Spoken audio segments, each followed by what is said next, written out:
Helene Pruszynski was a 21-year-old woman from Massachusetts. She was studying at Wheaton College. In January 1980, she went to Colorado and started working as an intern for a Denver radio station. She was really just starting her life. Helene was living with a friend at her aunt's house in Englewood. On January 16, 1980, Helene went to work. After work, she took a bus like usual. She wasn't seen again after leaving the bus station. Helene's aunt got worried when she didn't arrive home and reported her missing. It didn't take long for police to find her. She was found stabbed to death in a field the very next day. The police believed that she was abducted right after she left the bus station. They were able to retrieve lots of DNA and concluded that the perpetrator is a male. Unfortunately, in 1980, DNA technology was not very advanced, and that was all they knew. They did, however, store it so they can one day use it again when DNA technology has advanced. Helene did not know a lot of people in the area, since she only lived there for 2 weeks and didn't have any known enemies. The police didn't receive any leads, and the case went cold. In 1998, the DNA were uploaded to their database after a DNA profile could be created, but it didn't match to anyone. In 2017, there was a renewed effort to try and solve her case. Investigators looked at websites such as Ancestors.com or JetMatch.com to try and find a match. They uploaded DNA to JetMatch.com and found several potential family members of the suspect. One of the family members they came across was Rob Deal. Rob was very eager to help. He explained his entire family tree as best he could and gave him a sample of his DNA. The investigators then used the help of C.C. Moore and Parabon Nanolabs to find a family member who would give them an exact match. In December 2019, they really narrowed it down to James Curtis Clanton, who was a very distant cousin of Rob. James was a truck driver living in Lake Butler, Florida. They looked into his record and found that he was on parole for rape in Arkansas after serving 4 years in prison in 1980. He was released to live in a Denver home of a former counselor who offered to help him. This meant that he was in the area when Helene was murdered, and he had a violent history. They followed James, who was previously known as Curtis Allen White, for a few weeks. They retrieved a beer mug that he was drinking at a bar. The DNA was tested and was an exact match. Earlier in 2020, James was charged with murder.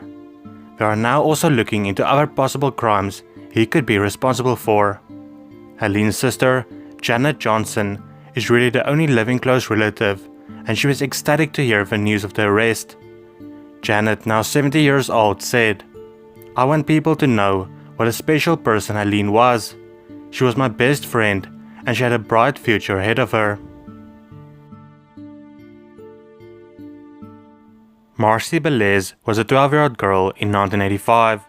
She was born on October 28, 1972, and she lived with her parents and her 4 sisters in Washington. Marsi was a 6th grader at Grant Elementary School.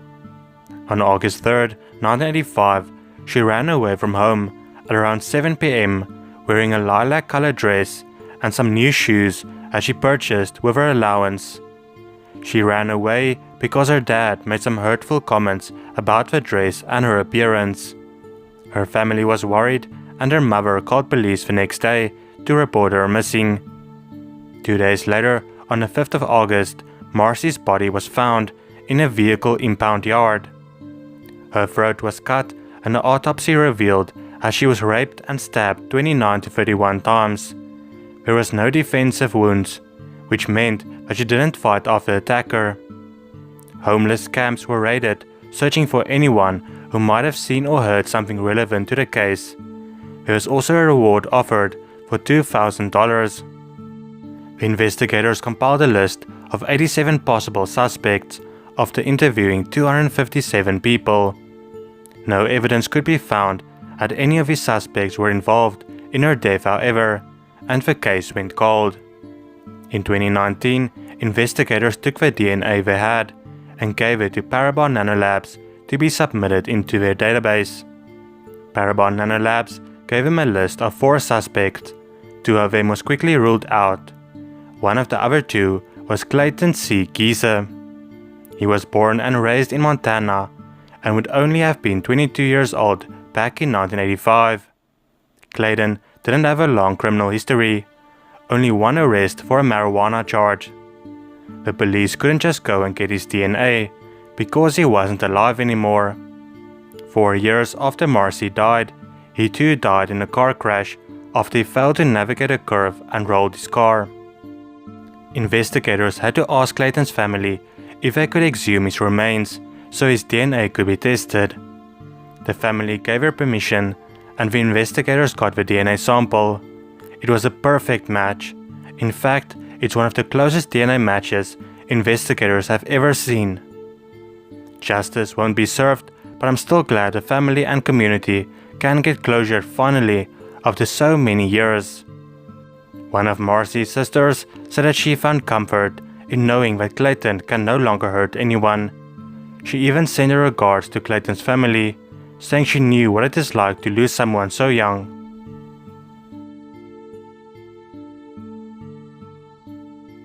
"57-year-old Naomi Sanders lived in Vallejo, California. She worked as a building manager for the apartment complex she lived in. Naomi lived alone in apartment 12 of the Oakwood Garden Apartments with her pet poodle named Cindy. On the night of February 26, 1973, she was busy cooking 2 pieces of steak, presumably 1 piece for her and 1 piece for a poodle. Sometime during the night, someone came in and attacked her. The person then raped and strangled her. The next morning, the police was called to her apartment by a concerned neighbor. The police found her body on the bed. Cindy was watching over her owner until the police took her body away. It was going to be a tough case to solve.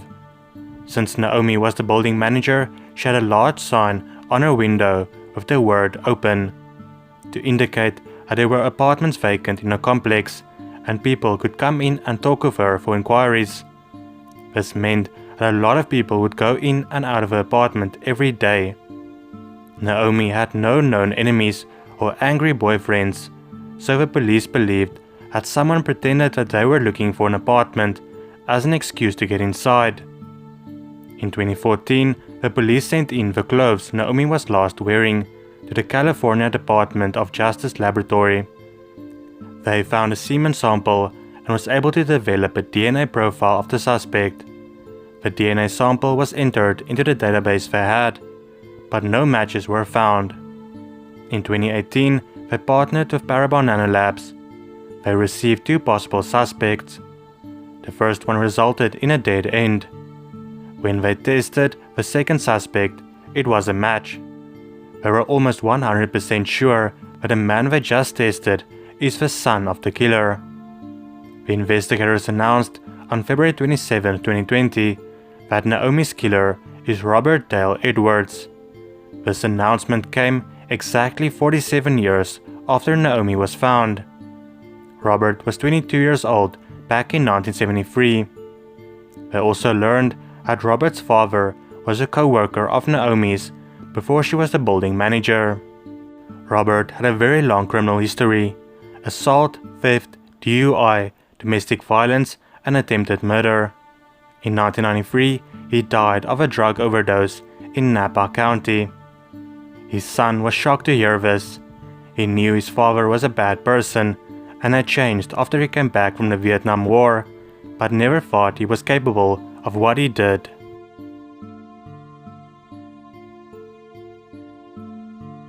"23-year-old Tonya McKinley was celebrating New Year's at a bar in Pensacola, Florida. She was last seen at 1:30 a.m. New Year's Day, 1985. A couple of hours later, a woman's body was found in an empty lot. She was found by a family who was taking their dog to an emergency vet. The body was quickly identified as Tonya McKinley. She left behind her 18-month-old son. There was a lot of physical evidence, but unfortunately it led nowhere and the case went cold. Every few years, a new lead would pop up and investigators would follow it, but always to a dead end. Her boy had to grow up without his mother. Tonya's parents had to bury their daughter without knowing who caused this, and the killer was walking free. Recently, police contacted Parabon Nanolabs and presented them with the DNA they had. Parabon Nanolabs was able to give them a list of cousins of the killer. They created the family tree and narrowed it down to 57-year-old Daniel Wells. Investigators followed him around and saw him discarding a cigarette. They retrieved a DNA sample from that, and it matched the DNA they found at a crime scene back in 1985 perfectly. In March 2020, Daniel has been charged with murder and sexual battery. He is currently being held at Escambia County Jail. Tonya's son, Timothy Davidson Jr., is now in his 30s. He was happy to learn about the arrest. "My mom, she never got to raise me, never got to be a part of my life," Davidson said. Daniel Wells got to live his life for the last 35 years.